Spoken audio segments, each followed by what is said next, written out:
సీతక్క కూడా అట్లే మాట్లాడింది. సీతక్క మాట్లాడింది. సీతక్క వీళ్ళందరూ మాట్లాడినాక ఆమె మాట్లాడింది. హ్మ్. ఆమెకి ఏదో ఉండాలి కదా మాట్లాడడానికి. హ్మ్. అట్లా ఇప్పుడు ఎవరి జేబులోకెళ్తున్నాయంటే ఏం సమాధానం చెప్తారు సీతక్కకి ఇట్లా? ఇప్పుడు ఇక ఆ మాట మాట్లాడమను వీళ్ళని ఆపోజిట్ వచ్చి మీడియం కూడా మాట్లాడరు. హ్మ్. ఎందుకంటే ఒకప్పుడు వీళ్ళ ప్రభుత్వం కాబట్టి వీళ్ళ మీద ఏడిచిర్రు. హ్మ్. ఇప్పుడు వాళ్ళది ఉంది. ఆ డబ్బులు ఎక్కడ పోతాయంటే వాళ్ళు ఏం చెప్తారు సమాధానం? హ్మ్. ఇంకోటి తీన్మార్ మల్లన్న 6 గ్యారంటీలు రాకపోతే నా దగ్గరికి రండి, మా ఆఫీస్‌కి రండి.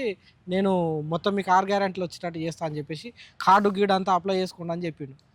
మా ఇప్పుడు దాని గురించి వినలేను, హ్మ్. చూడలేను అన్న. ఇనిపిస్తా.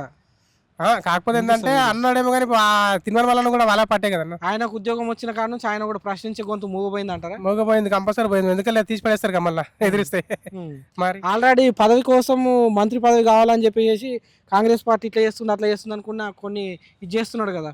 వేలే కాదు అది. బీసీలను రెచ్చగొడుతున్నారు. బీసీ ముఖ్యమంత్రి, బీసీ వీళ్ళకి ఏం లేదని అని రెచ్చగొట్టినా చెప్పేసి. ఆయన న్యూస్ రిపోర్టర్ కాబట్టి ఆ విధంగా వస్తాడు కానీ హ్మ్. అన్ని మూగపోతాయి అన్న. అలా హ్మ్. ప్రభుత్వం ఉంది కాబట్టి హ్మ్. ఎవరో ఒకరు నోరు మూపిస్తారు అంతే ఆయన కూడా. హ్మ్. మెల్లమెల్ల ఆయన కూడా తగ్గుతారు చూడండి మీరు. హ్మ్. ఉం.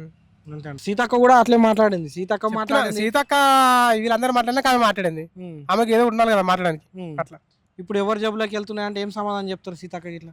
ఇప్పుడు ఇక ఆ మాట మాట్లాడమను వీళ్ళని ఆపోజిట్ వచ్చి మీడియం కూడా మాట్లాడరు. హ్మ్. ఎందుకంటే ఒకప్పుడు వీళ్ళ ప్రభుత్వం కాబట్టి వీళ్ళ మీద ఏడిచిర్రు. హ్మ్. ఇప్పుడు వాళ్ళది ఉంది. ఆ డబ్బులు ఎక్కడ పోతాయంటే వాళ్ళు ఏం చెప్తారు సమాధానం? హ్మ్.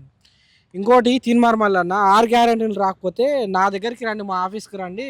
నేను మొత్తం మీకు 6 గ్యారంటీలు వచ్చేటట్టు చేస్తా అని చెప్పేసి కార్డు గీడు అంతా అప్లై చేసుకోండి అని చెప్పిండు. మా ఇప్పుడు దాని గురించి వినలేను, హ్మ్. చూడలేను అన్న. ఇనిపిస్తా. కాకపోతే ఏంటంటే వినిపిస్తది ఇది. అన్నాడేమో కానీ తినని వాళ్ళని కూడా వాళ్ళ పట్టే కదన్న. ఆయనకు ఉద్యోగం వచ్చిన కాడ నుంచి ఆయన కూడా ప్రశ్నించే గొంతు మూగపోయిందంటారా? మోగపోయింది కంపల్సరీ పోయింది. ఎందుకంటే తీసి పడేస్తారు కదా మళ్ళీ హ్మ్. ఎదిరిస్తే.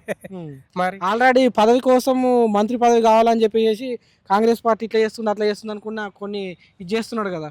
వేలే కాదు అది. బీసీలను రెచ్చగొడుతున్నారు. బీసీ ముఖ్యమంత్రి, బీసీ వీళ్ళకి ఏం లేదని అని రెచ్చగొట్టినా చెప్పేసి. ఆయన న్యూస్ రిపోర్టర్ కాబట్టి ఆ విధంగా వస్తాడు కానీ హ్మ్. అన్ని మూగపోతాయి అన్న. అలా హ్మ్. ప్రభుత్వం ఉంది కాబట్టి హ్మ్. ఎవరో ఒకరు నోరు మూపిస్తారు అంతే ఆయన కూడా. హ్మ్. మెల్లమెల్ల ఆయన కూడా తగ్గుతారు చూడండి మీరు. హ్మ్. ఉం. అంతే అండి.